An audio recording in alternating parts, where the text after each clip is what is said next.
Hey everybody, I was just watching my suggested watch list today and I came across a video by a channel I really respect called ThunderboltsProject because it's a group of scientists who are promoting science that goes against the grain. It basically shows what they call an electric universe, which is really an electromagnetic universe.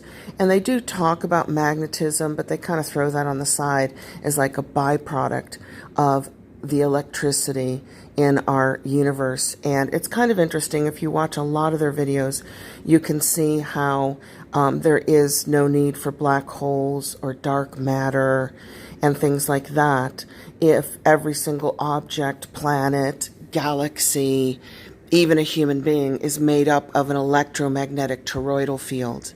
Because as we saw in my videos pointing you in the direction of David LaPointe's primer fields videos, I'll put a link down here too, everything that is in matter produces its own electromagnetic toroidal field. And it is kind of tied to the work of Tesla and plasma. And it is this 0-point energy that is abundant and free. And it's all around us. It's in us. It's in the air that we breathe. And we can always create the technology to tap into it for abundant, clean, free energy for everybody forever. And there are many people who suspect that the governments and the corporations and the banks already know this and know how to do it because it's based on Tesla's work from over 100 years ago. But that's not the reason for my video today, even though it's all related.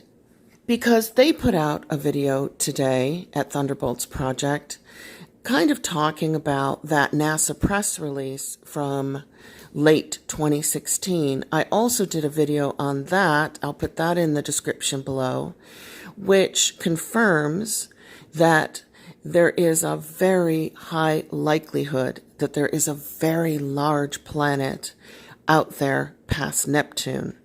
And the reason that NASA and the scientists in late 2016 said that it's likely that Nibiru does exist is because something is tilting our solar system several degrees, up to 7 degrees, off the plane of the galaxy. So just imagine your hand flat in front of you.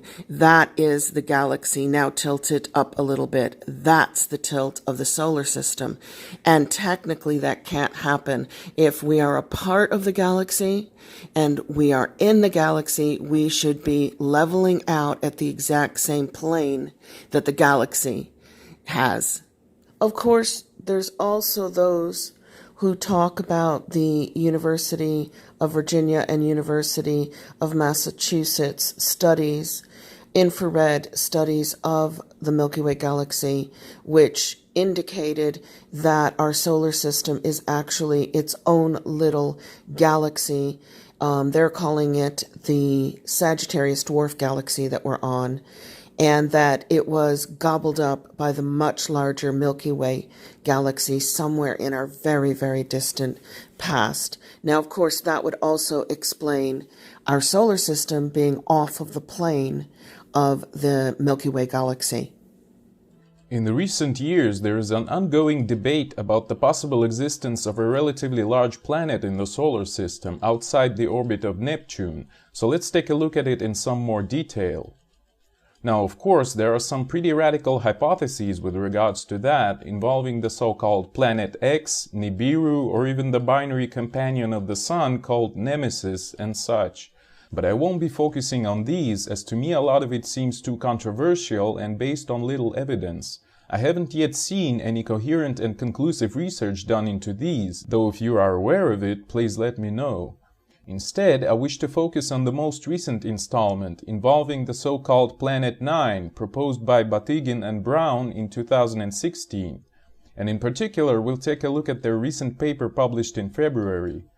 This is not an unusual tactic of doublespeak. If you did read the book 1984 by George Orwell, he talks about doublespeak, where authorities contradict themselves and present it as fact, as if there is no contradiction in what I've just said.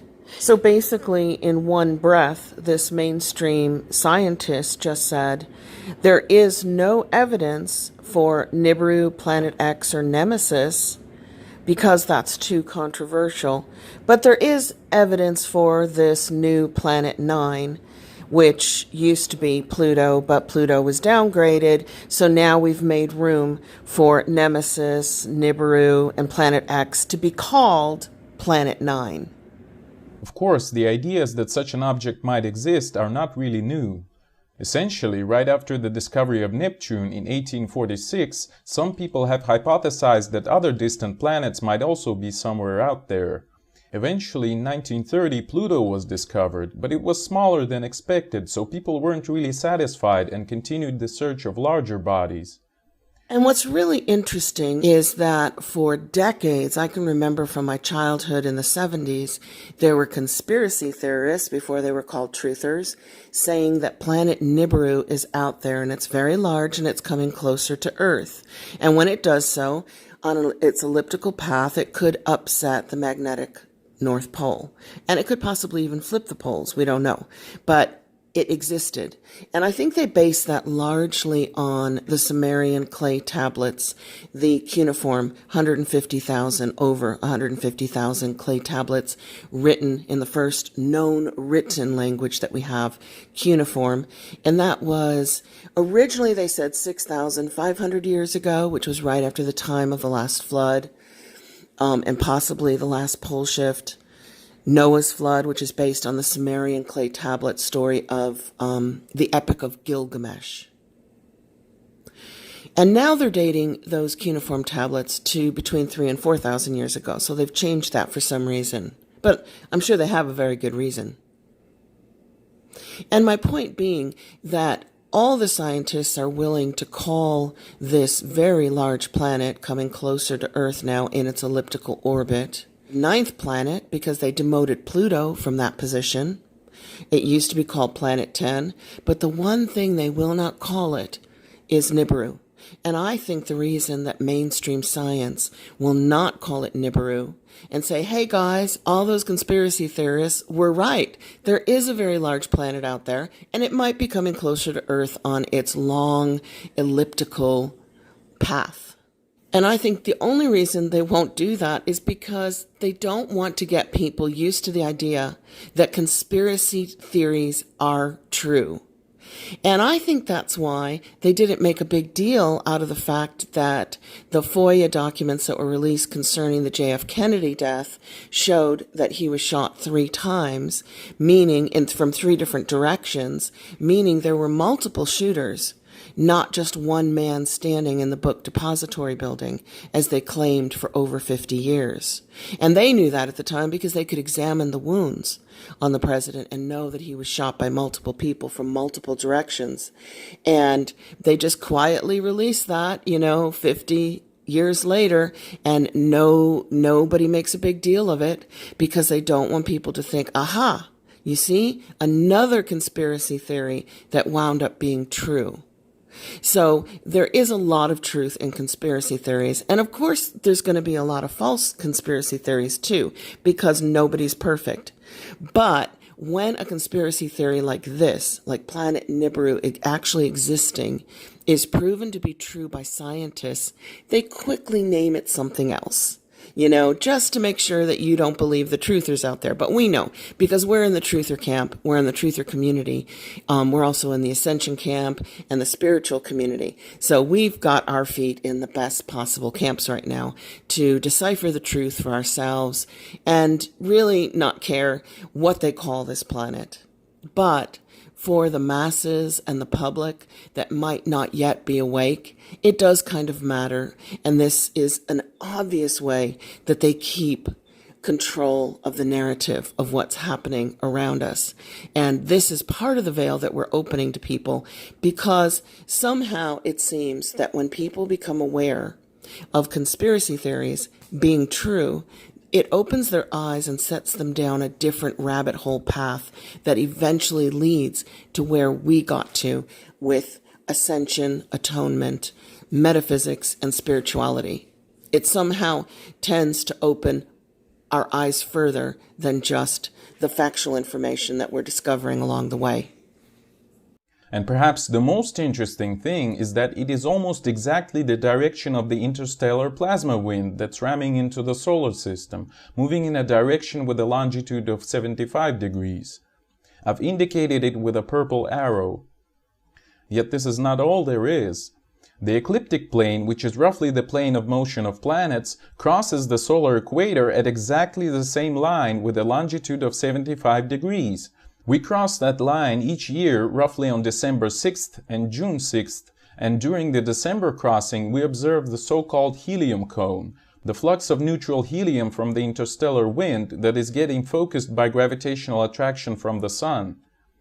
In terms of other potential natural and geophysical cosmic causes of the Mandela effect, it's very difficult now to find information on the reported photon cloud or photon belt that the solar system passes through periodically, which is supposedly full of extremely high gamma radiation and things that can actually interfere with brain waves or brainwave function, especially with our increasingly scattered magnetic field or magnetic shield or magnetosphere, which used to protect us from that kind of interstellar radiation, cosmic radiation. And it's equally hard to find consistent information on the helium clouds that our solar system, including the Earth, is passing through regularly and on an annual basis now. So if you can imagine that a non-scattered, non-broken up Earth's magnetic shield would basically keep those energies away from the surface of the planet, and now suddenly with a scattered magnetic field, those energies are hitting the surface of Earth, then these could very well be natural causes of the Mandela effect, basically cosmic energies interfering with the brain waves of the human species, allowing us to see more of how matter functions quantumly, moment to moment to moment to moment. So now we can see the changes. So far, the best idea astronomers have come up with is that resonances keep such systems stable, so over a significant amount of time, one would find only system with some resonances, because the other ones would either disintegrate or reorganize in order to demonstrate such resonances. But perhaps the resonances themselves do not occur randomly, but are associated with some external influence, which in the case of solar system might be related to our interstellar environment, the plasma currents and magnetic fields, or even larger scale structures, the galactic spiral arms, etc. Resonances, frequencies, waves. Perhaps really there is not particular matter. Perhaps there are not particles. Perhaps everything is part of a wave function.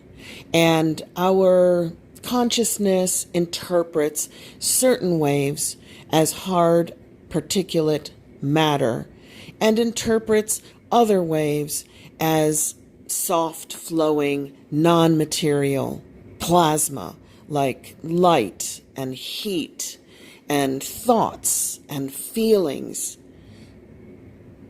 I don't know. It's a very mysterious universe or matrix that we live in, and it's absolutely fascinating to explore it with your own mind, your own thoughts, and your own feelings. Chances are you will be as right in your conclusions as any traditionally trained scientist is, because at the end of the day, they know very, very little of what this matrix really is. Perhaps the laws of Kepler at large distances need revision too, to include the electromagnetism into account, in the light of the non-detection of dark matter and such. So what is a scientific fact? A scientific fact is no more than a scientific theory that is held to be true until a new or another scientific theory proves it wrong. And in every example of scientific fact, they have all eventually been proven wrong. by something new. Do we really believe NASA and our mainstream scientists when they say there are only 9 planets in our solar system? Why should we believe that? I'm more than sure that as our equipment gets better and better and more time is being devoted to looking at the sky by various observatories, we'd find many more objects somewhere out there. The purpose of this video was only to indicate that it is possible to reinterpret the data that is used to predict the existence of this particular version of Planet 9 as proposed by Batygin and Brown within other scenarios, perhaps more interesting from the electric and plasma universe perspectives. Who knows? Maybe even starting to see the truth in conspiracy theories opens your mind enough to explore more, which eventually brings you to things like the Mandela effect and being able to see matter shift and change. It somehow seems to be all tied together into one great big awakening of human consciousness, which might kind of indicate that this is the spontaneous evolution, because it's happening very quickly. You know, if they study this millions of years later, they won't be able to see the shift clearly because it's happening so fast. So maybe this is, right now, right here, the spontaneous evolution of human consciousness into the new human. And the new human can immediately decipher the truth of information they hear, no matter who they hear it from. And that would be like an internal BS detector or an internal truth detector. And the ancients always called that gnosis, the knowing that is inside of you, that tells you and guides you what to do and tells you what's true and what's false. And then, of course, the seeing of the shifting of matter reacting in this matrix, material matrix, to human consciousness, to our thoughts and our feelings. That might be part of the sixth sense that we all innately have that is a part of this knowing, this gnosis. Perhaps the sixth sense that humans have was turned off, with just a few people able to tap into it with some precognition and other psychic or telepathic abilities. Maybe right here, right now, that sixth sense is coming fully online and is becoming fully operational.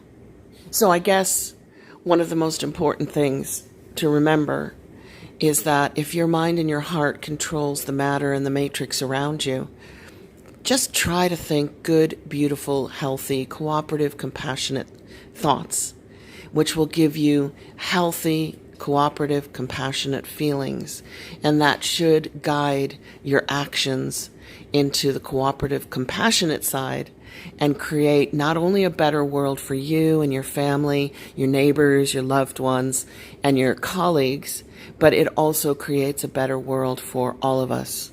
So your happiness is important to me. It really does matter. Much love, everybody. Bye for now. Peace.